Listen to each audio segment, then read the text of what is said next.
Hello, everyone, and welcome to this week's episode of First Look Final Word, the podcast where we take you along to see a movie with us. I'm Pete. And I'm Trevor. Thanks for tuning in, you bruised sacks of meat. Today we're seeing The Smashing Machine, the unforgettable true story of a UFC legend, the story of legendary mixed martial arts and UFC fighter Mark Kerr. That's not really much of a synopsis, but that... I thought his names were going to be Mixed Sacco Meat.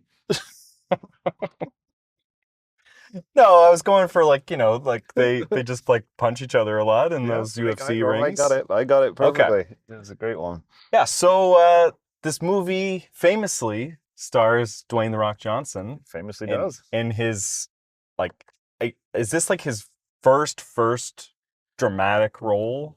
Where there's no... Yeah, I mean, dramatic role, I guess, would be right? Because wasn't he in, Southland Tales or something way back?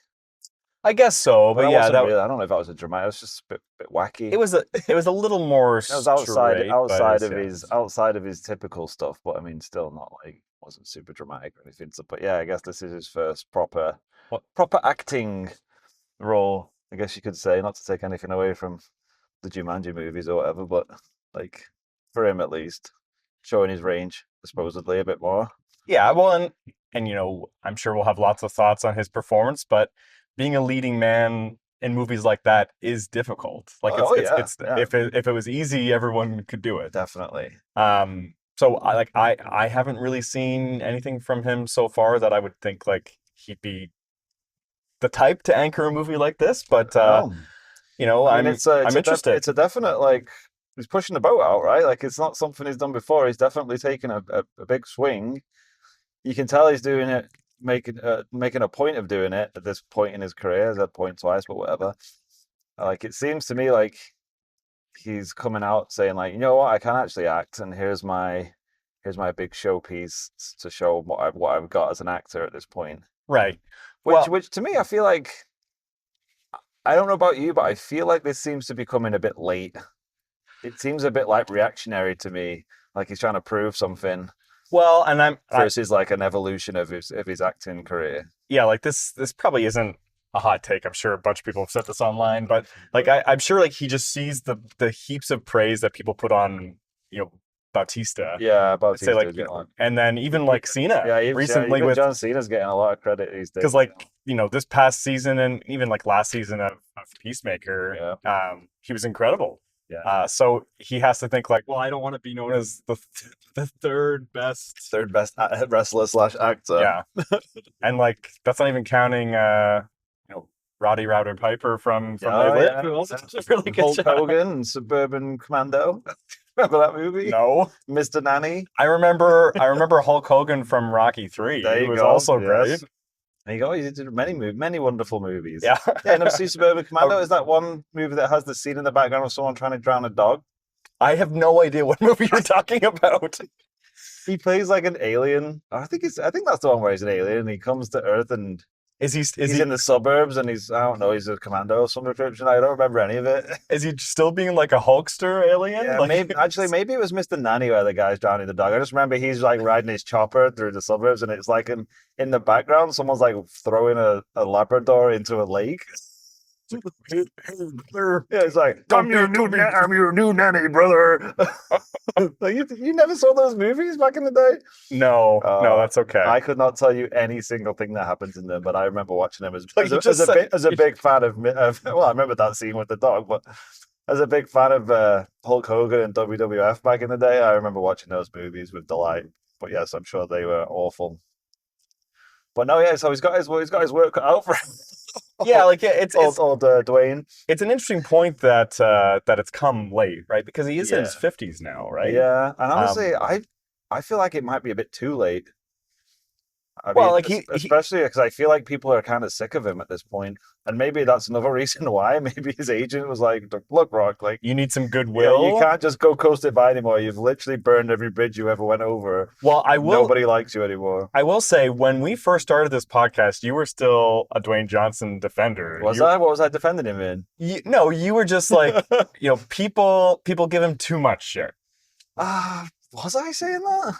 That's my. You know what? We didn't review Black Adam on this show, did we?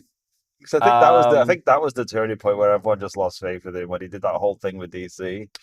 Did we do Black I don't Adam? think we did. It must have been just before we started the podcast. Yeah, because we did Aquaman 2, right? Oh yeah, that's right. Not that he was in that, but He could have been. I wouldn't remember. Black Adam cameo. Yeah. Well, that was my memory, anyways. If you want to push back on that's totally fine. But like, he is really good in those Jumanji movies, though. Like, he's playing out like, because he's playing obviously playing a parody of his typical character, but he's sort of playing against type a little bit there. I think whenever he like can poke fun at himself a little bit is when he's at his best. Like Yeah. I think He tends not to do that very often. Though. No, like his voice acting from the first Moana movie is probably my favorite performance of his. Is that live action version still coming out? I think it's in the can. Like, I think they did it had it. been in the can for ages. I remember them talking about how like it was going to be close to when Moana 2 came out, but that came out months ago. It feels like maybe that like is that a movie you have to release in the summer? Maybe it's they're got just like beach vibes we got Moana 2 out. Let's just like give them a breather before we come back with this one. But yeah, I felt like they finished filming that like a long time ago. Yeah, Moana 2 wasn't very good. No, I did not like that movie. But the first one is so good. I just don't know if I need to see a live action version of it. But we've talked about that multiple times. But... And then like even just watching something like The Other Guys, like I love his performance, and it's just for like 5 seconds, but it's really good. So like I like him, like in even like his straight down the middle stuff, like what's the one where he's in the tower and it's on fire and Nev Campbell's there. I never watched that one. It's pretty good. Like it's what was it called? Skyscraper, was it called? I think so. Yeah, like it's a lame name. Because just like it's the towering inferno, but like with terrorists too. I guess can we call it the burning tower? Yeah. But it's like it's the same sort of thing as like the Meg. Yeah, I felt like I knew what that movie was, and I didn't need to watch it, and I feel like I've seen it without watching it. Like there's a certain genre of movie that I put on when I'm assembling furniture or something like that, where I can have my eye on it. Well, I remember when he first made the switch, he was supposed to be like the new Schwarzenegger, right? Like he was going to do those he was the big guy doing big dumb action movies where he could do one-liners and punch people in the face, but like he tried to do that, but I think he wasn't as good. Sorry, and like those movies weren't as popular anymore. It's like, no, we want something a bit more interesting than that. Yeah, like the physique's always there, but then like it feels so it feels so basic to say it, but like the depth isn't there. Like Arnie and Sly have like surprising depth to them. Yeah, that's very true.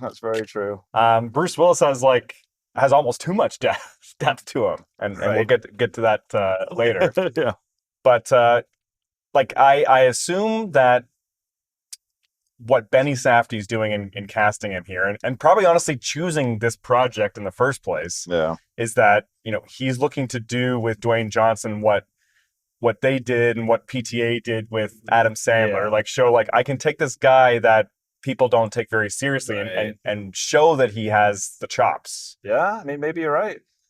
And maybe he does, but... Maybe he does. Well, I mean, I've heard the Scuttlebutt is pretty good, so... Yeah, like... I'm looking forward to seeing what he can do. So we are seeing this on the second weekend, and it had a very disappointing box office. That's kind of where I was getting at with, like, I think people are done with him, even though this is, like, him... trying a new thing, like going for the dramatic take and doing a really good performance. He's got a really good word of mouth, but I think people are just like, Dwayne "The Rock" Johnson, yeah, I'm good, thanks. Like, well, I don't care. Like, I don't know if people are necessarily done with him. This might just be like, we don't care about you going in this lane. Yeah, it's sort of like, there's no buildings on fire. Like, screw this. like even when Adam Sandler did Uncut Gems, it's not like that movie was a blockbuster. That's true. Yeah.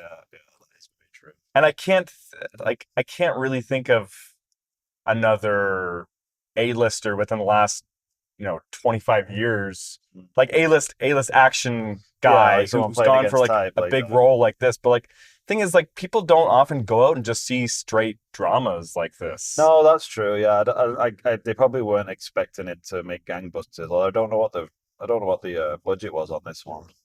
I think it was like $50 million. Oh, really? Yeah, like it's not cheap because it's a period movie. That's true too. Then like like I don't think that Johnson was taking a big pay cut up front, but let's assume he's taking 10 million and then some back end Yeah, stuff. I guess that's true, right? And then like fight choreography, which takes a long time to film. Yeah, you know, you got a good point. That's a And like Emily Blunt's hair looks pretty crazy in this, so like I assume that's a couple mil. my hair and makeup being a big chunk. Yeah. Yeah, you got. Yeah, I guess so. So he's probably not going to make his money back then from that. It's surprising to me that people who love UFC aren't coming out for this movie. Well, I guess we've not really touched on that because, I mean, I am not a UFC guy, and I'm gonna guess that you're not really either. No, I'm a soft boy. Yeah, yeah, there's too much. Too much guys with their shirts off for me. Yeah, like I was like sort of following it a little bit. I don't know, like 17, 18 years ago. Oh, really? Yeah. When like I don't even know if like Ken Shamrock. No, like when like Georges St. Pierre was like big and like you know Canadians were like, oh yeah, maybe we will like this. Our guy's really good at this, and then like you know as soon as Canadian sport. As soon as he retired, I'm just like, yeah, you know what, I don't really like this. No, I've never really followed it, so I don't know like. I don't know if there's a romanticized view of like the early days because this is supposed to be the early days of UFC, right? Yeah, I think this is the UFC when it was just like two people beating the absolute living shit out of each other, like not nobody was watching, like not really a big emphasis on the martial arts side of it, just like on the brutality of it. Just hitting machines, or smashing machines. There you go. Well, what did you say? Bags of meat? bruised sacks of meat is what I said. Sacks of meat. Sorry. I but you know, in the end, aren't we all just bruised sacks of meat in our own way? Spiritually, emotionally. Yeah. Just not physically because I don't get into fights. Unless I sleep weird on my bed and I wake up with weird. And you're Bruce. Yeah. All right. Well, like, are you looking forward to this one? I am. As I say, not a fan of UFC, so that's not pulling me in. Not like not in love with Dwayne the Rock Johnson lately. Although I do love Emily Blunt, and I have heard great things of this one.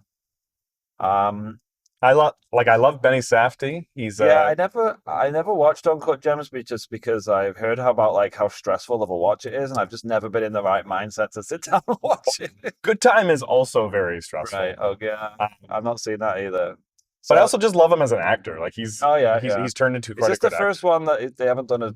This is like they both have a movie coming out this award season, like sort of in competition with each other. Oh, like so like they sort of split up. Like I thought you meant they'd done one together, but you mean they both made their own? They made their own, but I think that they're getting back together. Though I might be conflating that with the Coen brothers. Oh yeah, they like doing that, don't they? Yeah, like I don't know, like. You know, your brothers with someone, then you're just like, oh yeah, let's be co-directors. It doesn't. Yeah, and it's like, you know, I'm gonna go for my own now. Then maybe we'll make another one together. You'd be like, why? Just fucking go do it yourself. Yeah, like I would not make a movie with my brother. We wouldn't get along. Yeah, you gotta split the money and all that. Screw that. No, I don't. It's like extra stress to me. All right. Yeah, but no, I'm looking forward to it. Well, we picked this one instead of Tron Ares because we both thought it would be a nightmare to do, and we weren't interested. We didn't want to do Tron Ares. What's the reviews of coming back on that? Pretty poor. Yeah, I'm shocked. Pretty poor, and it's not really gonna make much money. Like I'm not championing it not making money or anything. Like I want movies to do well. Neither of us were big Tron guys either. Right? I mean, I liked the original Tron, but. Was fine. It's very perplexing why this movie went ahead, and like it really is. It kind of came out of nowhere as well. I didn't even follow. I didn't follow the production of it or anything. And all of a sudden, it was like, oh, that's new Tron movies coming out. I was like, really? Like, and I think who's asking for that? I think Legacy ended up having like a good reputation, like a cult following. Well, like just because like people are like, you know, hey, this looks incredible. Like even though it's you know, dumb as a bag of rocks. Like there's still some incredible scenes. But, like that movie didn't make a ton of money. Yeah. Like, and it has a great soundtrack. I feel like Wreck-It Ralph stole Tron's thunder. Oh yeah, like Ralph Breaks the Internet and stuff too. That was a great movie. Like those are pretty good Tron movies. Yeah. Probably the best Tron. Tron references in those movies? There's got a bit of light cycle in there. There's got to be something. It's people inside video games, so I guess it's It's because Tron's Disney, right? So maybe not. It's Wreck-It Ralph's Disney. Yeah, Wreck-It isn't Ralph it? is Disney. It's Yeah, had all the princesses and stuff in. Yeah. What am I talking about? I don't know. Well, it's okay. It's late. Yeah, it is. It's been a long weekend. Yeah. So yeah, and like they're really pushing Jared Leto in the marketing, which like Yeah, I don't know. I don't know who is going to see this because like people would see it despite the fact that he is in the lead. Yeah, because I didn't realize he was in it, and then you're right, they are really pushing him. So Like, hey, he looks pretty off-putting in this movie. Are you interested? there's multiples of him. Anyway, maybe we'll come to regret it, and we'll realize that Tron Ares is much the better movie. Yeah. Well, we'll see. Well, we won't see because we're not going to watch it. But there you go. I'm probably never going to watch it. Maybe watch some clips on YouTube or something. There you go. But yeah, do you want to get into our ongoing projects? Yeah, I mean, I was thinking we'd already sort of started talking about how Bruno? well, not even that, just about how like how The Rock was kind of like too late to get into that like 90s macho action movie sort of mode. Yeah. So that's what we're talking about out of our Well, and don't you love it how this lines up sometimes? Like we planned it yeah. at all. It's perfectly well planned. Apart from maybe last week's, but that's fine. Anyway, yeah, so this week's project night, what was it? Project Last Action Heroes. We are doing the man himself, right, Bruce? We talked about him already. Bruce Willis, yeah, and Bruce Willis. So we're talking Last Boy Scout, it was my first time seeing this movie, but you're a longtime fan, right? Yeah, I was championing this one, so I kind of we were gonna do Hudson Hawk, but then we decided. I wanted to go with something fun. I wanted to do fun, and I'm really nervous and excited to hear Trevor's opinion on this movie because I love it. So well, and it feels good that we're knocking off both a Tony Scott movie and a Shane Black movie. Like, it's a lot of good people involved in this one, and like very crucial to like the action genre. Oh yeah. So yeah, it was my first time, and I could leave you hanging here. I wasn't gonna say. I liked it. All over it. I thought it had some big problems, but you know what? Oh, you guys definitely. You know what? It's not perfect by any means. I liked it a lot. Like I think it has some structural problems, and then like it's obviously like it's very misogynistic and homophobic and racist. Crazily so. Yeah, and you can tell that it was like cut all to hell and rewrote and reshot and stuck together, Frankensteined, and well, and that's what I heard. Like, yeah, it's like the classic example of a studio just absolutely fucking with source material to a point where it doesn't even resemble what it was supposed to be. Like Marlon Wayans thought that this would be like an Academy movie for him. I guess they cut like the majority of his stuff out of it. Yeah, like I saw a quote from him saying like I think they cut like half of my performance was cut out. One like Halle Berry has like 90 seconds. I forgot she was in it. I forgot she's very very young in this. Yeah, she was very young. Yeah, but in terms of like when you think about like those old school like you say misogynistic like totally un-PC just fucking horrible guys saying one-liners and shooting people and getting beat up, it's like it's got all of that. Yeah, there's something going on in this movie for sure. Like it's got some juice. I can completely see why critics did not like it at the time because it is sort of tonally jarring. Yes, very much so. So I'd be interested in seeing like a cut that's more true to the Shane Black script. Yeah, well, I read something just before we started this, and it said that they still used the script because it was like when he sold the script to Warner Bros. It was like the most expensive script sold. Yeah, it was almost $2 million. Yeah, right? And they said that they use that script as an example in like schools. They study it as like how studio interference can totally change the message and like interesting. Like this is the original script that Shane Black wrote and this is the movie they made. Like and he was involved in it and this is how much they screwed it up. And like it's not like he was a nobody, right? Like he was a huge name. Enough Lethal Weapon and stuff. Right? But then like you have Joel Silver and you have Tony Scott and you have Bruce Willis, all of which are like auteurs in their own Everyone, way. like all the quotes are like this. The set was just like the Like, worst yeah, like place you've ever seen. everyone had the worst time Just making like this. so many swinging dicks just like fighting each other. It's just must have just been horrible. One and just like Bruce Willis demanding that like this needs to sound like Bruce Yeah, Willis it's like I'm more. rewriting all this because it doesn't sound like a Bruce Willis quip. And he's like, Yeah. I'm like, dude, I wrote Lethal Weapon. What are you doing? Like you It's like can this tell, just this guy needs to sound like John McClane you more, can tell, basically. you can tell some of the lines because some of the lines are just total like fluff lines, even though I love them, and other lines are just like dark, and you're like, oh, that's a shame line. That's a Shane Black line. Well, yeah, they're just like, well, it kind of reminded me of Cobra in that way. Like they're just like tossing up softballs and then like just like nailing them out of the park. Some of the lines in this I just love so much though. It's just so over the top. I think that's why I love it so much. It's like he says something like it's like John McClane just like ramped up to like the nth degree. At the end, he hugs his wife and he says, "Fuck you, Sarah. If the police weren't here, I would spit in your face." and it's played like it's a romantic scene. I love that. Like that's like he's got so much hate but so much love for her at the same time. And she loves it. She's like, oh, it means he loves me. It's like, what the fuck's going on? Oh yeah. Okay, so maybe we can get into this this bit by bit. But so I've seen the beginning of this movie because my family rented it back in the day. Oh, this Dignified Night Football thing. And so during the football scene, my parents told all the kids that like, okay, everyone has to go to everyone has to go to bed. This probably was a good choice, to be honest. Yeah. And so I was like, and like I've seen that scene before because it's just like a bitch or choose something.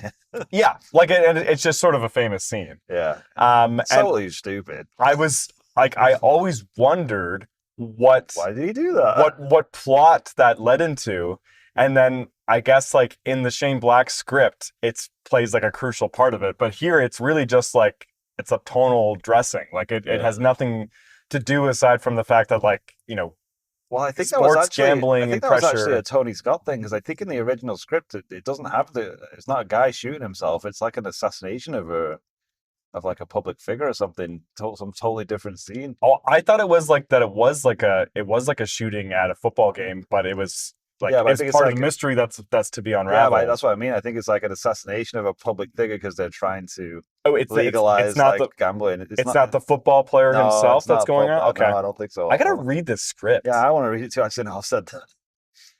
Is there a place you can go to just download scripts? Yeah, the internet. Yeah, like www.theinternet. A place that's on the up and up. I mean, I'm sure you could. I don't know. Actually, that's a good question.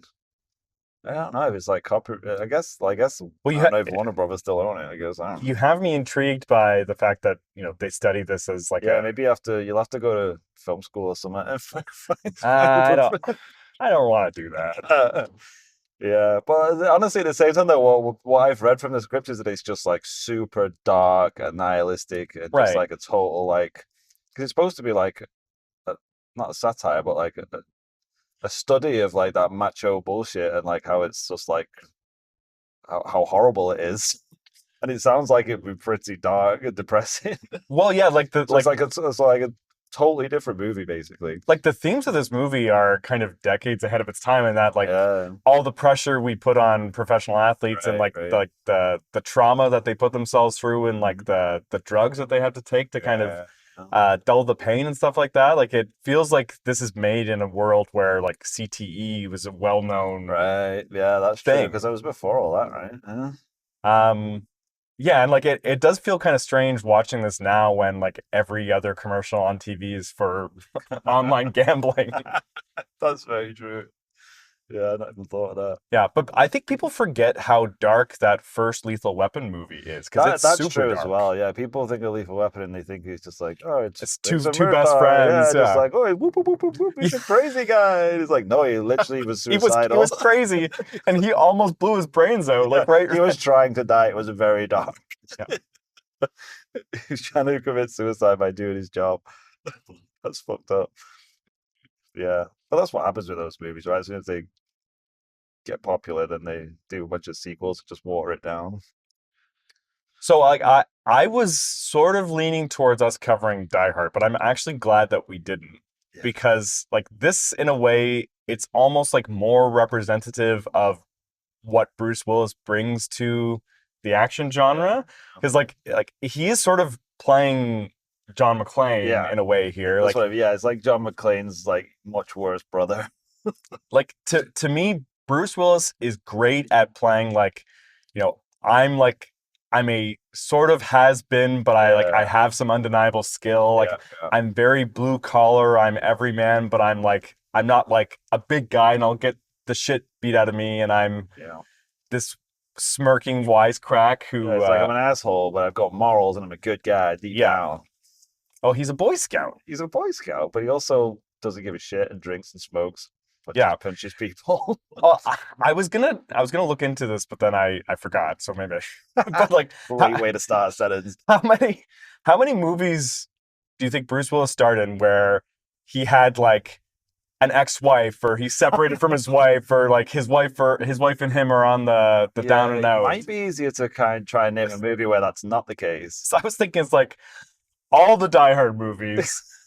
This one, Sixth Sense, the whole 9 yards, probably 50 other ones. Basically every movie he's in, like he's just like plays like divorced alcoholic. He doesn't play happy well. He can't be happy. That's true. To be miserable. But he's very good at playing miserable. Yeah, that's what I mean. He's perfect at it.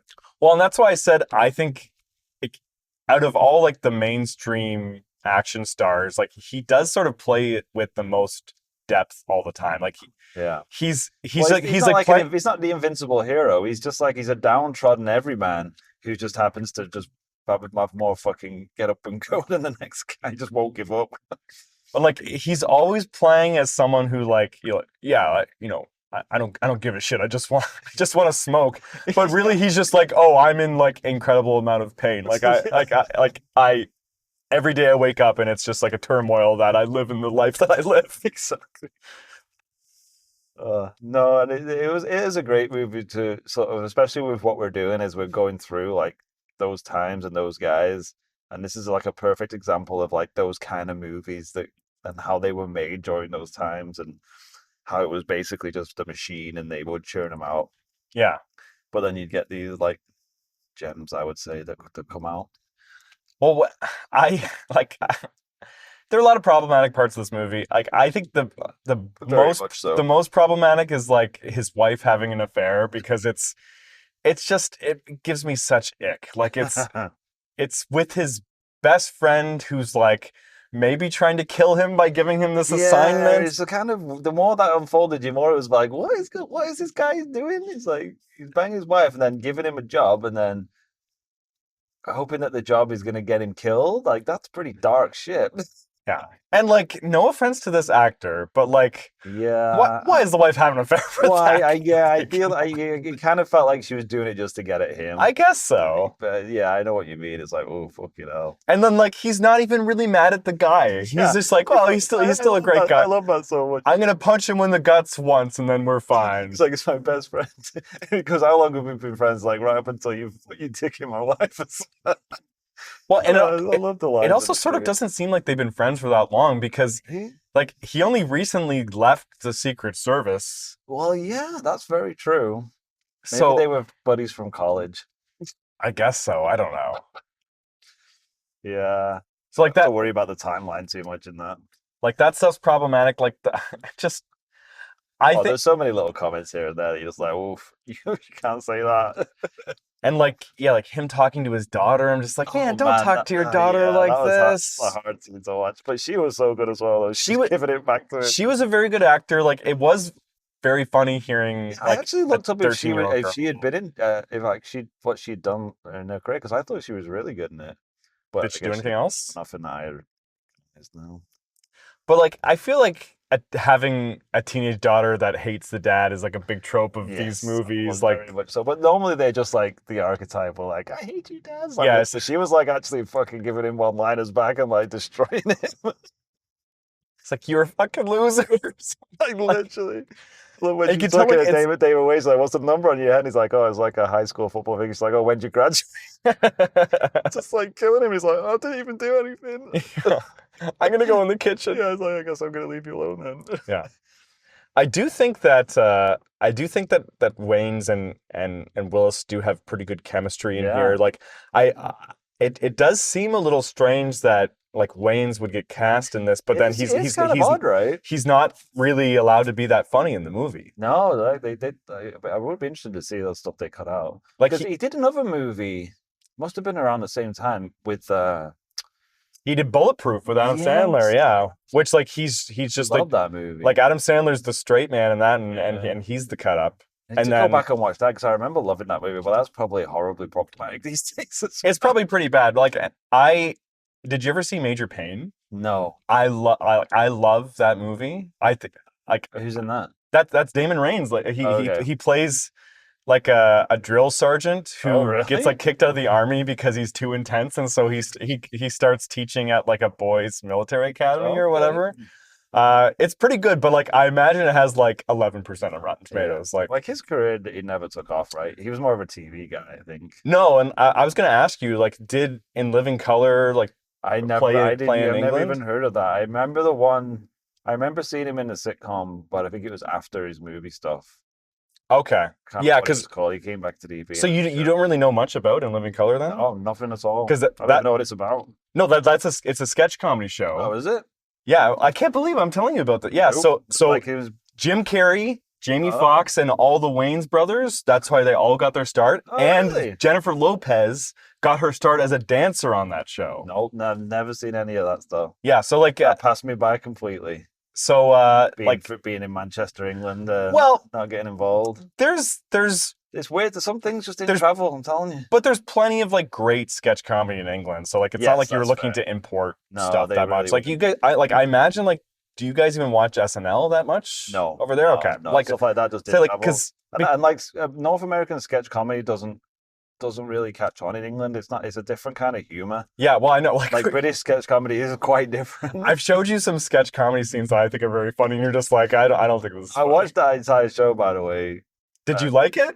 It's very hit and miss. What are we talking about? I think you should leave. I think you should leave 'Cause that's, like, my favorite Trevor show. said it was the funniest thing he's ever seen, and I was like, "This is complete garbage." Oh my gosh. But I watched the entire thing, and it's like it's funny. We're not to derail us by getting into this, but it's there are some Excuse me. really hilarious scenes in it. But man, do they overstay their welcome? And I think that's kind of his point.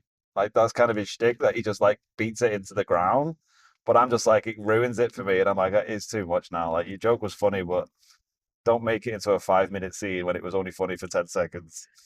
Just move on. I guess get your joke out and move on, Yes, guy. I agree that they go on for a long time, but I disagree in that I think it's the funniest thing. Exactly, that's what I ever. mean. Like that's the joke. The I joke was is that thinking- it keeps going, but I'm like, that's the part I don't like. I've watched like the entire show probably 30 times. Like Really? I love well because it's so short. Yeah, too. Like it's and like some of them I just flat out don't like at all. Like some, which is fine. Sketch comedy's like that, where you're just like, whatever, I hate this. But some of them like that's pretty funny. But then by the end, I'm like, come on, now you're making it not funny anymore. Just move on. well. So anyways, like so Damon Wayans like that's Okay, so I've got another that's where- sketch comedy show I need to watch. What you're telling me is it on? Where can I find it? like I don't know. Like I used to watch reruns all the time on like the Comedy Network. I wonder if it's here on a in- streaming channel over here. I assume it's streaming somewhere. Like well, must be right. like there's some pretty famous sketches from the show. Like I said, like it launched Jamie Foxx, Jim Yeah, Carrey. maybe it's one of those things where like subconsciously I have sort of seen stuff without knowing that's where it came from, but Yeah, but like no, I don't know. I don't remember seeing any. That's kind of a weird line. You say Jim Carrey. Who else did you say so was in it? yeah, like Jim Carrey was sort of like the one white guy on the show. Yeah, I was like gonna and say, that's a kind of it was mostly like it was a vehicle for Keenan Ivory Wayans was like the showrunner, and then Okay. he put all of his brothers and sisters in the show, and like they all like sort of blew up. Like that's what like yeah, and like yeah. like Scary Movie like and 'cause stuff I like didn't came really out know of where all these Wayans guys came from. like it came from that. There you go. And like Marlon Wayans got on the show when he was like Right. 18 or whatever. I think the show only ran for like 5 seasons, but it was pretty big when it was on. must have I been, think 'cause- I've probably seen every episode. Like it's pretty good. Oh. Like Damon Wayans' most famous character from there is like playing a pretty offensive gig. Yeah, I was gonna say he's probably a gay guy. He likes pulling that one out. Yeah. Hey, well, yeah, there you go. I learned something, and I've got more But- stuff to watch. So I'd say like big positives for me on this movie. Like I think like once you get into like Bruce Willis and Damon Wayne separating and then like coming together, I Yeah. think the movie's really good. When they're like together and they're investigating, and I'm just like, I don't really buy that these two would be still hanging out together, but kind of once they're in the shit and they're like just kind of improvising. They needed to figure out a way to make it make sense that they would have to be together versus just like Damon Wayne's wanted to hang out with it. Yeah. Which is basically what it was. And like, I don't know why he walked into the bathroom to hand him a towel. Like, I would never walk into the bathroom when someone was in there. I'm just going to assume that it's because he's detective. His super detective tingle was going and he was going to check on him. I guess so. But anyways, like when like they're in the woods, like having that shootout and like the car chase and the car flipping in the pool and stuff like that, and like they like everything in the stadium, I think is really great. Yeah, which was totally redone. Like the whole third act of the movie was totally changed. Like it was from the script, or the script had like a boat chase and all kinds of crazy shit. So I'll say then, I like without having read the script, I think it's smart to end in a football stadium. Yeah, like it seems like it just makes sense. It's like a full circle type thing, right? Yeah, I did hear that like Bruce Willis's character was just supposed to waste the like football team owner cold blood, right? Down on TV and then just walk off into the sunset, just like a proper grim ending. Yeah, like I think like it would have been more fun if they had gotten away with the money, but like I think they were clearly thinking sequel with how they were talking at the end. Like we can't just give these guys $6 million or like it's not. I love the way it ends. It's just like he's teaching him how to be a 90s. 90s yeah, it's like star. You gotta say something snappy. You gotta say something cool. Like, surf's up, dude. It's something with a surfboard. I always remember that line. It's so funny.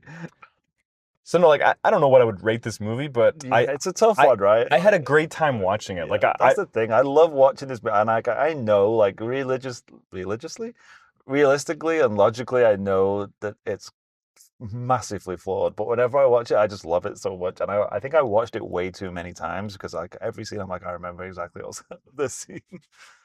I used to know all the lines off by heart and stuff. So yeah, it was this one that has a special place in my heart. I'm glad you liked it. Well, would you have been offended if I didn't like it? No, I would have understood. Okay. I would have been sad, but I would have understood. I mean, well, like I wouldn't have judged you as harshly as I did Justin not liking Universal Soldier. That was last week's episode. Well, he was emphatic that he didn't like. And he would have. I'm sure he hates The Last Boy still. I don't know. We'll have to ask. I'll have to ask. I think generally, I'm a pretty big Tony Scott fan. Yeah. And this was a huge blind spot for me. Like, yeah, it was an interesting one. I think he does True Romance right after this, which is like what I would say is his masterpiece, and then like Crimson Tide. So like he kind of figures it out. Like I don't really love his '80s stuff. I know like what you mean. It got a bit too much. Like Top Gun and Days of Thunder, I think are fine, but like they're sort of just like sports movies. Well, Shane Black as well. I think like he kind of took a back step after this, I think. Yeah. Horrible experience. I think like was his next movie Kiss Kiss Bang Bang? Bang? I believe it was, yeah. But yeah, like Kiss Goodnight, maybe. Like I don't think that this is anywhere near as good as like, Lethal Weapon. Oh, no, I mean it's like, nowhere. It's nowhere near Die Hard. Like no. I honestly think that this is a better movie than Die Hard 2. Oh, that's an interesting show. And I think this has dynamics that they obviously like they borrow when they do Die Hard 3 like a few years later, because like they have like Bruce Willis teaming up with Samuel L. Jackson, but I feel like all the race stuff works a lot better in that movie, whereas here like barely touch on it. It's just gags. They don't know how to really handle it because they're just like, hey, it's unusual for a white guy to be riding in a car with a black guy, right? Because we don't normally hang out. Like that's pretty much as deep as it goes. Yeah, I think I read there's a line or a few lines taken directly from a cut scene from Lethal Weapon, where he's telling him about his pants. He's like saying about $600 pants. Is there a TV in those pants? It's like I'm so old. That was like a Danny Glover line that got cut out of Lethal Weapon, talking to his daughter, I think. So there you go. Recycle even the best recycle. Yeah, exactly. Why not? All right. Well, we better get in. If you are new to the podcast, Pete and I are going to go inside and watch The Smashing Machine. We're going to come back out and give you our immediate spoiler-free reactions to the movie, and then give you plenty of warnings before heading to spoiler talk. I forgot to ask, what do you think of that name? The Smashing Decide if Machine? it's a stupid name or if it's or not. Because Mm. did they call him that? Was that his nickname or something? This guy? Probably is. So it's probably less stupid then. But Yeah, gotta imagine. Because otherwise, it's just like the Smashing Machine. It just seems a bit on the nose. people are probably just going and like expecting. It's kind of weird.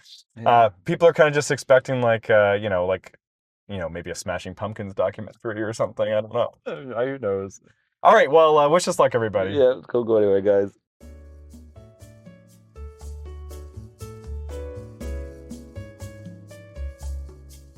Welcome back, everyone.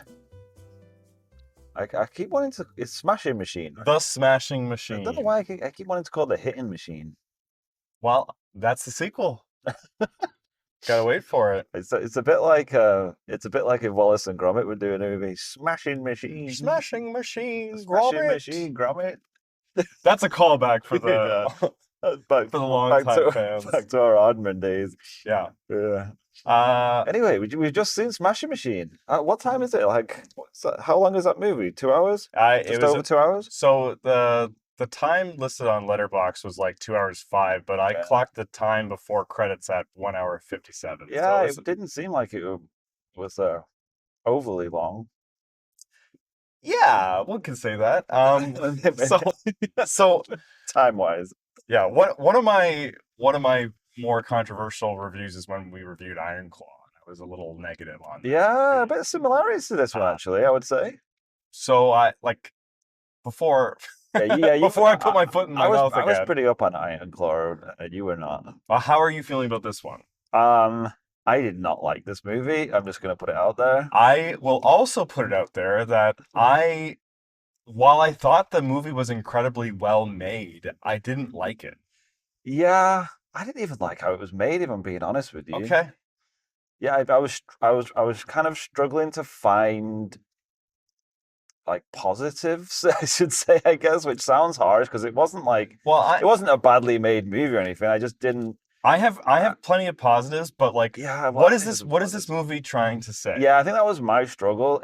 It seemed like, I mean, it was very ponderous, I thought, and very like it took a long time in what it was doing, but then when it got to what it was trying to say, I was like, I didn't understand what it was trying to say. Well, like when that was like every scene, not just by the end of the movie, I was like, I don't know what this scene's trying to make me feel. I don't know how I should be feeling about these characters right now. It does kind of like it jumps into a different scene, and then all of a sudden, like, you're thinking about these characters differently. Yeah, and like sometimes the scenes don't have much connectivity with each other. Yeah, it kind of disjointed, right? And even with like the timeline seemed disjointed. It was like trying to keep track of like, when was this? Like you let over at one point, was like, is it still the same night? And I was like, oh, I guess it is. It feels like a lot is going on, and I don't understand what's happened.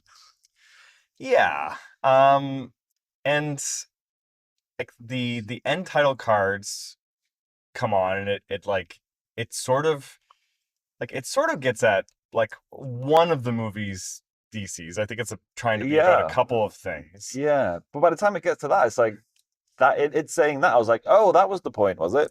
Well, yeah, that's kind of the reaction I had. I don't think it's much of a spoiler to say, like, yeah, I guess it's real life, right? One of the points that it's trying to make is that, you know, these guys in the early days of MMA, mixed martial arts, they're putting their bodies on the line, right? Mm-hmm. But without much, like, you know, financial compensation or fame, and so they're kind of just putting their bodies on the line, and then no one really remembers. Yeah, and I think that's okay, but like, I don't really think that the movie bore that out that much. No, that's what I mean. On that like note. when it was kind of ending on that note, I was a bit like you know, like Alan Partridge shrug. If anyone ever knows Alan Partridge, it was just like a giant shrug. Yeah, I was a bit like, so? Am I supposed to feel bad for this guy who seems like he's doing all right in life? I think Alan Partridge for the most part has sort of like switched over, at least in YouTube clips or whatever. Yeah, everyone knows the gif of just him shrugging, right? That was like my feeling at the end of the movie. I was a bit like, okay. And I definitely like I can sympathize with a guy like Mark Kerr. Like I feel like I understand his story, but like I and I don't want to, I don't want to seem flippant or mean, but like, why this person? Yeah, why should we care about this person, right? Like what is special about Mark Kerr that, they made a movie about him versus like the 10 other people in that tournament? Yeah, I kind of agree with what you're saying. It was a bit kind of like I was expecting the movie to show me why I should care and like make me care about this character, and and it didn't really do that, which was a shame because I thought Dwayne Johnson's performance was pretty good. I thought he was great. I thought Emily Blunt was also great. Like I don't understand that like why she took on that character though. It was such a like well, I hated that character so much. I know it's a real person, but I mean, oh my word, it would just seem like but such a I think you're supposed to hate it, and I think like it was like a caricature though of like bad girlfriend. Just I like, know, but like oh, do we really need to see this? Like, oh boy. like I feel like one of the things the movie is trying to say is that this guy would have been the greatest fighter of all time if like, bitches weren't so crazy all the time and getting in his what I head. mean. Like, is that And really like what he was trying to say? like Because it seemed like that's what he was trying to say. I think that's what it's trying to say. And like they juxtapose it with Mark Coleman, who seems to be like, he has all of his stuff together. Yeah, he's happily married. His personal and professional lives are like totally in sync with each other. And that's why he can kind of retain that focus. But it seemed like that was the point he was making. But then at the same time, it didn't seem like that was a point he was trying to make. Like, what would be the point of making that movie? I don't know. That's why I was so confused. I don't know why you would make a movie where the point is like, bitches be crazy. They're gonna ruin your career. That this person, like, he could have even been a better fighter if, like, this lady would have left this poor man alone. It's weird though because it felt like right at the end. I guess I don't know. We just bulldozing through spoilers. So I was going to talk about the very end scene, and then I was like, maybe I should. Let's save that. Hold on to save that for real spoilers. But yeah, I just kind of, I didn't really understand what it was trying to say. Well, and I assume, like me, you knew nothing about this person. No, like I didn't Google anything, so I was just kind of learning about it as the movie went on, which I think is a good way. I wonder if we're not really the audience either, because like it did make a point at the end where it's like, oh, you like nobody knows their names and like everybody knows these new guys' names, and I was like, I don't know anybody's name who's in the UFC right now. Well, exactly. Like I know this guy's name more than their names. Like I know that there was a documentary about this guy. Right. Wait, how? Maybe no, I'm not gonna watch it. Like I don't know. Like there must have been something in that documentary that was like, this is a great story. Well, exactly. Like, was he the subject of this movie because like someone had already done the groundwork and did a documentary, and then Dwayne Johnson said, "Hey, I think I could play this guy," or whatever. Yeah. But like you're not even really watching his rise because the movie skips over his rise, and then you're going to a part where he struggles, and then it doesn't even show you him really struggling though. Like he's like, oh, and then he went to rehab, and then now he's out of rehab, but he's clean. And I was like, really? Okay, we're skipping by that. It didn't show anything. And I was like, okay, well, when are we doing the relapse scene? Nope, that never happened. He's just fine now. And I was like, all right. I guess that's refreshing. But I don't really understand this movie's structure. I don't like why this tournament. Like what is the? Because he didn't even like. This was not. He didn't retire after this. This is not the end of his career or whatever. So like, why this tournament for this character? So yeah, I don't know either. I don't know, like, why couldn't you follow Mark Coleman? Honestly, I guess his life was just too boring. I guess his bitch went crazy, and he wasn't addicted to opiates. I guess so, and I guess that this is probably a pretty truthful feature film for the life of Mark Kerr. But I'm like, and again, I don't want to be mean, and I'm not trying to be flippant, saying that like the life he lived is not important, but like it doesn't seem like the life he lived is conducive to a feature film. Right. Like I know what you're saying. It doesn't have that sort of like those same sort of ups and downs, and like he has downs, but they're not crazy Yeah, downs. I know exactly what you're saying though, because I was like, because I remember I looked at my watch at one point, I was like, we're an hour and 40 minutes in here, and I was like, I was waiting for What? something of significance to happen, and I was like, we're running out of time for something, unless there's like something crazy that happens towards the end of this movie, then I don't understand what's going on, and I don't know if it's a spoiler to say that there isn't anything crazy that happens towards the end of this movie. Well, and I think that like the positives I had for the Iron Claw was that I think that some of the fights were just so beautifully choreographed. Yeah. And UFC really at the heart is such an ugly sport. That's Like, what and I don't like. It's all about just like get them on the ground and well, beat them up. like, and it has this brutality about it, but Yeah. I don't think it's a cinematic sport in the same way that boxing is, and the same way wrestling I is. didn't even really like the way that it was shot in terms of the fighting.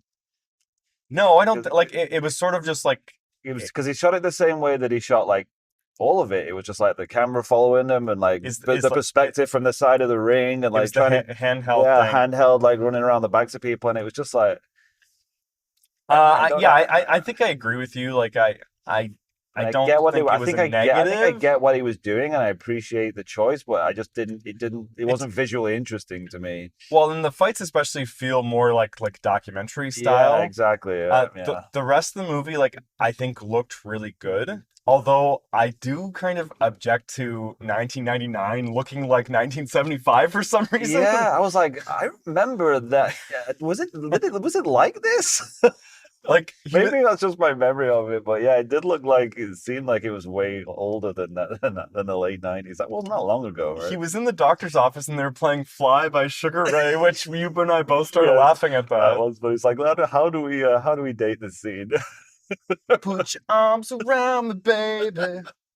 That was pretty funny. I'll give it that. And yeah, I don't feel like I really know who Mark Kerr was. Like, is he just like, is he too nice of a guy? Like, is that his thing? Because it seemed like it was going in certain directions at points where like, oh, they're gonna get into the fact that he's like. At one point, I thought he was gonna be like, oh, he's actually like, not all like he's got some sort of mental delay because he seemed like a big kid. Yeah. Especially towards the beginning of the movie, but then they kind of just breeze past that. It's actually just because he was like high, and I was like, oh, okay. I guess so. Like, and like they're dealing with things like masculinity. Yeah, but I just felt like it was so surface level though. They never really dug into any of it. It was just always like, oh, maybe they're gonna get into this, and like all the relationship stuff with him and Emily Blunt's character. It was just like, oh man, it was so melodramatic, and it didn't really go any deeper. Yeah. It's just like when that annoying couple when you were a kid are having that like hyped stupid argument just that it seems like they're putting on a performance. It was like that way, just like, oh, can you guys just not? I'm just sick of this shit, to be honest with you. Well, to be honest, like I feel like both of them are too much. Like I don't think it was just like, can you both just stop? She like towards the end of the movie she seemed like a bit of a nightmare, but like early on in the movie, like she just like shows up to Japan and then like everyone gives her the cold shoulder. Like, what the hell's going on here?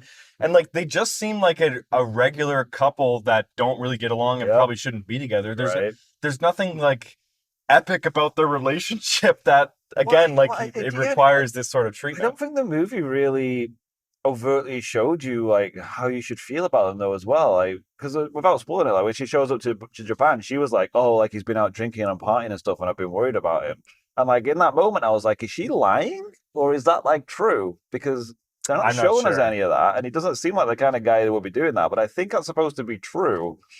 So is she like actually concerned, or is she like manipulating this guy at that point? And they never really did. I don't think she was manipulating. No, that's what I mean. But I was so confused. I was like, they're not really showing me how like who this guy is, so I don't know what she's saying is even true at this point.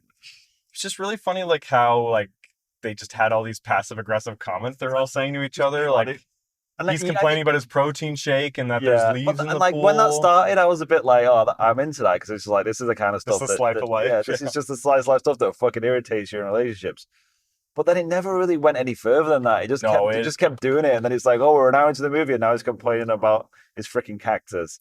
And I was like, "Are we still here? Okay, we're not going to get any more into this relationship other than this." Like, okay, fine. Well, the movies doesn't really move very fast at all. Like, Oh, I, it was so many scenes where I was like, "This is like they are really living in this scene for some reason, and I don't get why." And it was like that. I was like, every scene I made a comment to you. I'm like, took its time. is this the same night? Like, Yeah, that's because what I was saying earlier. It's like, I don't think that it was edited in a way that kind of yeah, made sense. And like, it's obviously, just so disjointed. he It was was just so hard to tell. It was when you where place and time was difficult to keep track of. I yeah. thought, especially when it kept jumping like a couple of years.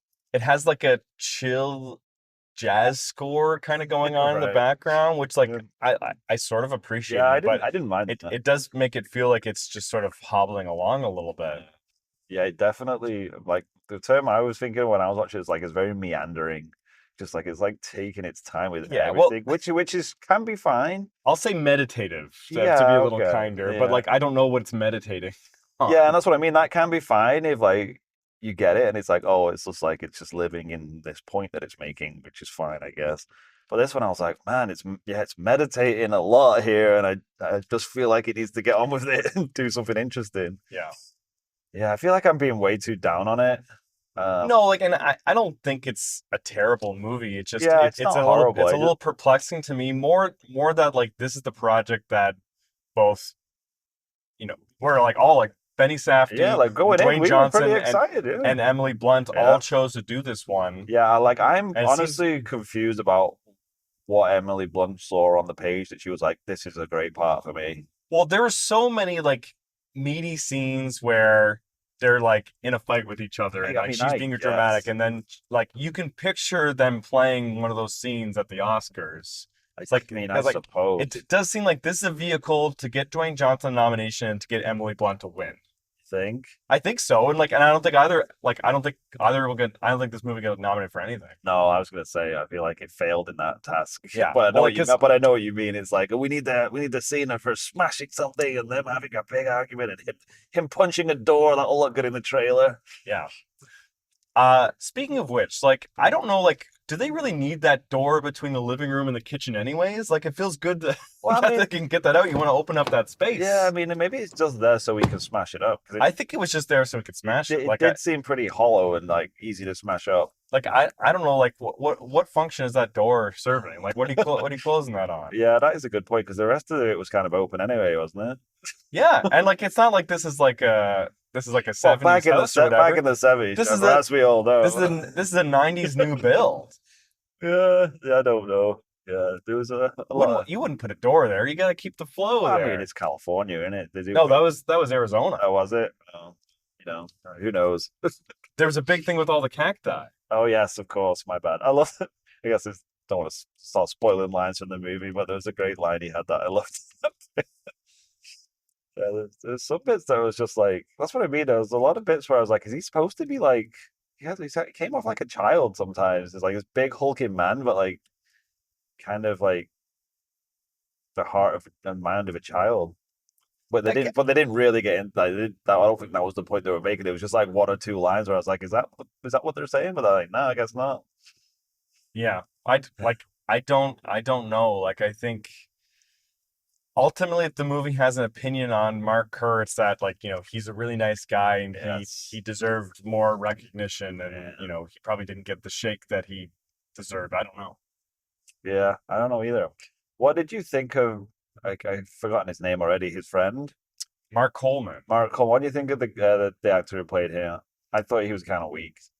Thought he was weak. Well, like I would say I'd say he's good, but he's playing a very like straight down Well, the I middle kind of character. to me it seemed like because when it first started and he was there, and I think they showed it in the trailer as well, where he's kind of like talking about him. It was like very early in the movie.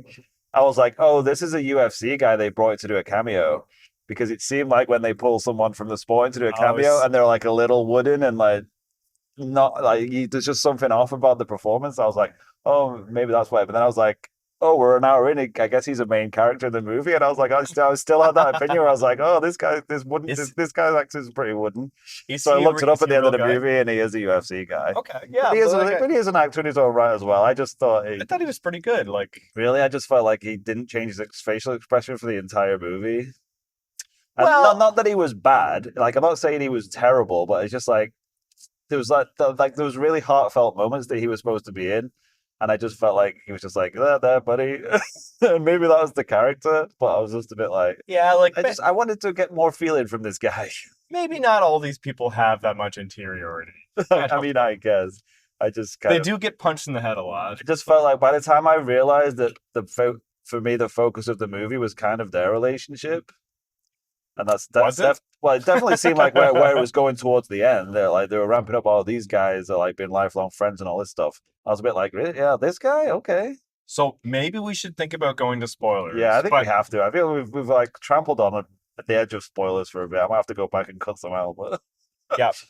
Before we drop off, we're going to be continuing our Last Action Heroes project over the next few weeks. Not said we've not even really talked about who we're doing that. Well, I have some thoughts. Okay. Maybe let's get like off mic falls, or do you want to get into it? I think we need to get off mic because I don't want to paint you into a corner if you disagree with me. I don't really care either way.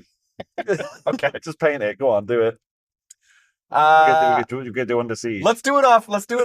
Let's do it off mic. All right. Okay. Well, it's going to be one of the big guys, right? Like we've still got a few left in the chamber. We still got some heavyweights left. Yeah, and a few weeks left. Guys, so looking forward to you all joining us on the rest of that journey. Yeah, look to our socials if you want to get on board and watch that movie with us this week. We'll announce it. Well, it's Thanksgiving weekend in Canada. It is. Happy Thanksgiving to all our Canuck fans. Happy Thanksgiving. It'll be over by the time this episode is out. Happy past Thanksgiving. Okay, so spoilers. Yeah, okay, let's get into spoilers. So the whole movie seems to be going towards big fight between best friends. Like the blood sport thing where oh, we might have to fight each other if we get to the final round or whatever, but then something, tragic happens and you have to avenge your friend. But then he just fucking loses. And then his friend wins kind of pretty easily. Yeah, so I was going to say earlier, and then I've stopped myself because I don't want to spoil it, but when I was talking about the very end scene, because the very end scene was, why am I so terrible with names? The other guy had won and he had his belt and he was sat in his room and he looked kind of depressed. Yeah, and then it showed Mark in the shower, and he looked kind of joyous, like he'd had a revelation about well, at first I thought he was crying and depressed, but then I was like, no, I think he's actually had a revelation that he doesn't need to always win, and it's okay. Oh, I had a different read on that. That's kind of, and I was like, is that what it's trying to say? And then I was like, but I don't understand that because I don't feel like it's been setting that up at all. What's he learned? So the way I saw at least the shower part of that is that you have the hot water and the cold water coming out two different areas or whatever. Oh, is that what it was? I think so. So I took that as his head is not right. He's the flashlight and he's not focused because he's not whole. Nice callback. Because his professional life and his private life are scattered and not together. So that's why he gets married to the girl 6 days later or whatever. Yeah. And then, but what would be the point of that ending of the movie? I don't know, but and if that's the point of the movie, in that he realizes he's gotta become whole, and then they just get fucking divorced 6 years later. It's crazy. And then Mark Coleman there, he does look kind of deflated. So I don't know really what the point the movie's trying to make about that. That's why I was I was struggling to try and understand it because I was like, he's very specifically shot him in a way where he's by himself. He's sitting quietly and he does not look super excited in life. So there's got to be a reason why he shot it that way. But then I was like, I don't understand what that reason is because he should be pretty happy. He's just won $200,000 and he's got a happy family life. They tell us over and over again that it's it's an orgasm, for maybe winning. Maybe it's showing the come down. It's it's a high and then that's the come down. And then he's thinking, am I ever going to have another high? I guess so. But again, why is it? But why would the movie be making that point? Nothing else is it's been saying. I don't know. That the movie's very scattered. Yeah, it doesn't. It was one of those. It was one of those movies where I was like, am I just missing the point? I thought it was going to be like a bike riders situation where you're like, oh, it was so subtle the way it was making this point, and I was like, no, I don't know. I don't think so. It honestly, it perplexes me. Why this tournament? Yeah. Why this tournament? Why are we following Mark Kerr if he loses in the semifinals? I don't understand. And it wasn't even it's like a boring fight, right? He's like, oh, I couldn't move. The guy just kneed him until the guy called it. I was like, yeah, it's kind of a bit like Yeah, he lost it. I was waiting for some sort of revelation or some sort of reason as to why it was that tournament, like you said, but I felt like it didn't come. It needed like it needed some like do a speech or something just to explain to me what's going on. I don't know. Like, I wonder if like did Benny Safdie go through a divorce recently? Like, that's what this movie's about. Like, it's like Mark Kerr lost that fight because that bitch Dawn broke that bowl 6 months earlier. Like, I got the honestly. impression that like Safdie was like a big UFC fan, and then he caught that documentary, and he was like, "This guy's not getting his druthers. It could We be. should make that right. We'll just make a movie about it." And I was like, "But nobody gives a shit about that unless they're you." Maybe I'm wrong. Maybe Yeah. UFC fans will be big into it, but I mean, like, I said the same thing about like that was a few weeks ago. Like Robert Zemeckis, he Hmm. saw the documentary Right. on the walk between the Right, two yes. towers, and he's like, "Yeah, man, this is a great documentary. I gotta make a film. I gotta make a film about this." I'm like, well, "No, because man, better like." Joseph Gordon-Levitt. It's like you can just be a fan of the documentary. Like, you don't have to insert yourself into the story. I mean, I guess the point might be like more people are going to watch it because more people will watch a blockbuster movie than will watch a documentary. I guess. I mean, I don't even know if that's true anymore. I guess so, but why is this like there's thousands of people who are in that MMA world.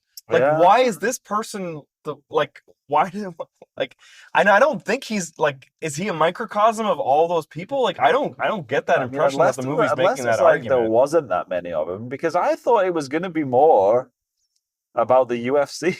'Cause Yeah, they didn't the whole thing was in Japan. I was like, we saw an octagon once and we didn't even see the fight in there. yeah, like, oh, that's what I meant. That's what I mean about it being disjointed. Was that so? That was before all this stuff happened, right? Yeah. He did like one fight in the UFC and then just buggered off to Japan. No, I think he did. I like, because it said by the time we first see him in Japan, he's already, and he loses that fight, which he like argues is no contest. Which, Yeah. to be fair, I mean, it they made a very specific point about showing us that they changed. yeah, they showed us the rules, so it makes sense that would be a no contest. I love how they were like, But they they'll make it no contest. Like, no, it's not good enough. I want it to be disqualified. I should win that. But they said he was 14-0 or whatever leading Oh, into did they? that. I thought And, it was like, like 4-0. No, yeah, 14-0, and he was okay. very successful, kind of going into it. Like, he had success in like the first, like, Okay. 10 UFCs Oh, or right, whatever. okay. Yeah, so I thought it was 4-0. I thought it was like his whole career was just in Japan. Yeah. That makes a bit more sense. But why? Yeah, just show us the UFC stuff then. Isn't that what people's interest is? I would only have to assume. I guess there was no exciting fights or tournaments. No, I think that the documentary focused on this Pride fight, and then that's why the movie focused on it. I think everybody was just like really excited to show that guy playing the Japanese national anthem on electric guitar, which was my favorite part of the movie. He was doing great. I like that harp player playing that weird version was of weird. Star Spangled That was Banner so too. odd. And like the character's like, what the fuck's going on here? I did love the God. They showed how stupid that all was. They set all the fireworks up behind him, and like all of the fighters were like, "What the fuck?" It's like, why are they setting fireworks? I'm like, they didn't even give him a heads up that they were going to do fireworks. Yeah, and it was like crazy because they had that one. I guess was supposed to be Russian or something, and he was like the set up as like the bad guy because he needed him in the back of the head. But he seemed like a nice guy, and then they were set up like this big final fight between him and this other guy. It was like over in like seconds. Like, it's just a wet fart, and like is that supposed to be the point? Like, it's like, all these moments are really fleeting in real life, but yeah, I don't know. Like, if you just compare it to real life boxing matches, like there's real drama and real life going on there, like that make for interesting movies. Like, Ali has an interesting arc to it. Yes. This movie did not have an interesting arc. Like, it didn't have an arc at all. Yeah, I think Like, basically I think that was my issue with the whole thing. It's like it was very difficult to pinpoint what the point of this movie was, and even if you could, I don't think the point would have been very interesting. Yeah, I think which is kind of a sad thing to say, but I think kind of how I felt. I think it has like 6 different points. I think you're winning me over about your interpretation of that shower scene. That like, well, it just seemed like he seemed very juxtaposed between the one guy looking quite sad and lonely, and him looking in the shower, seeming like Because he almost seemed like he was laughing, like he'd come to a realization or something. I don't know. I would say disappointed is the way I would describe it. But Yeah, maybe I bigged it up too much in my mind as well. I was really hoping to, like, like get a gut punch of feels in this one. Like, even if it was just like, even if it had just done some of the cheap shot, like sport biopic, like you're gonna be sad at this part, but like, it wasn't even really sad or didn't really feel much of anything apart from boredom, to be honest, which sounds really harsh to I say. I never felt boredom, but I was checking my watch a couple times, thinking like, oh, like where are we here? Yeah, Where I wasn't caught up in the story Yeah, I definitely was because bored. like the movie gives you too much time to think, Yeah, that might be a problem. and like it has this one scene with his trainer where he Mm, gives him some opioids, and yeah, he's like, oh, these opioids are great. Thank you very much for that's what I this. mean. It's like he kept teasing, like, "Oh, he's gonna get back on him. It's coming." And it's like, "Nah, no, I'm not." It was like, okay. Like, Yeah. what was the point of him showing that? Is it just supposed to show that he's fully like past it? When like it showed like his first fight at that Pride event, like he was like, all right, he's really focused and he's really committed. Mm. Then he gets back together with Emily Blunt, and then his head's all messed up because Yeah. it's crazy because of this crazy chick. I don't know. Oh, anyway, we made it home. Pretty disappointing, I would Yeah, say. I always, I'm not gonna flunk the movie. I always But feel bad when I just like shit on a movie, but this is supposed to be. That's why we do this. It's our raw reactions to coming out of the movie. Maybe I'll sleep on it and tomorrow I'll be like, I was overly harsh. It's not that bad. But my initial reaction I'd was say like, yeah, I that was boring. I don't want to watch it again. give this like a 4 out of 6.5. Mm. We rate things at a 6.5 on this Yeah, podcast. I don't think I'd be like 2 or 3. So you're flunking this movie. Yeah, I'm flunking it. All right. I really didn't like it. Well, that's it's fair. So, Mm. UFC fans, if you're angry about this, you can talk to Pete because I gave this a passing grade. Yeah, well, I mean, maybe I'm just too much of a soft boy to like it. That's all right. I can live with that. Yeah, well, I wonder if UFC fans would watch this and say like, "Oh, it's too boring." Like we're not in there with the action enough. Yeah, I'd be interested to know because, like, I feel like MMA is a lot more like strategic and it's more about Is it? like beating your opponent with your guile versus just like being a smashing machine Like, these days, at least. But I don't know. honestly, it just seems like it's the same takedown over and over That's what I again. Like mean. So it's like, how'd you defend against that takedown? every fight is winning in the same way. Like it's all like because for the most part, the debate over like what fighting style like Yeah, they kind of is abandoned that, didn't they? Like, I remember when UFC first came out, and that's what it was supposed to be. It was like, we're gonna throw in all these different martial arts, and we'll see who wins. And it's like, yeah, karate guy versus like wrestler or yeah, versus boxer. but And people were like, oh, actually, all it is like it's all wrestling. the Like it's the all jiu-jitsu guy's just gonna take him down and yeah. like destroy him. So it's like, okay, well, I guess we'll have to change the rules. It's like you remember a boxer going up against a Brazilian jiu-jitsu guy, you got no chance. No, Yeah. Anyway, but it's all takedowns. I'm gonna get on top of this guy and punch him in the face. Like not even that is. I was like, I'm just gonna submit him. I'm just gonna put him in an armbar and call it a day. yeah. I had this one UFC game on Xbox 360 I played for a little Oh, while. And right. I'm just like, this is fucking stupid. Like it's just like I just if you don't watch it, you're not saying, why would you play the game? That would be so difficult. because like you just have to like you mash the buttons really quick and then you're just like, oh, I got the hold. Oh, and then I'm on top and I'm punching and then that's the end of the fight. It's not satisfying in any way. No, I can't imagine it would be. If So you into it.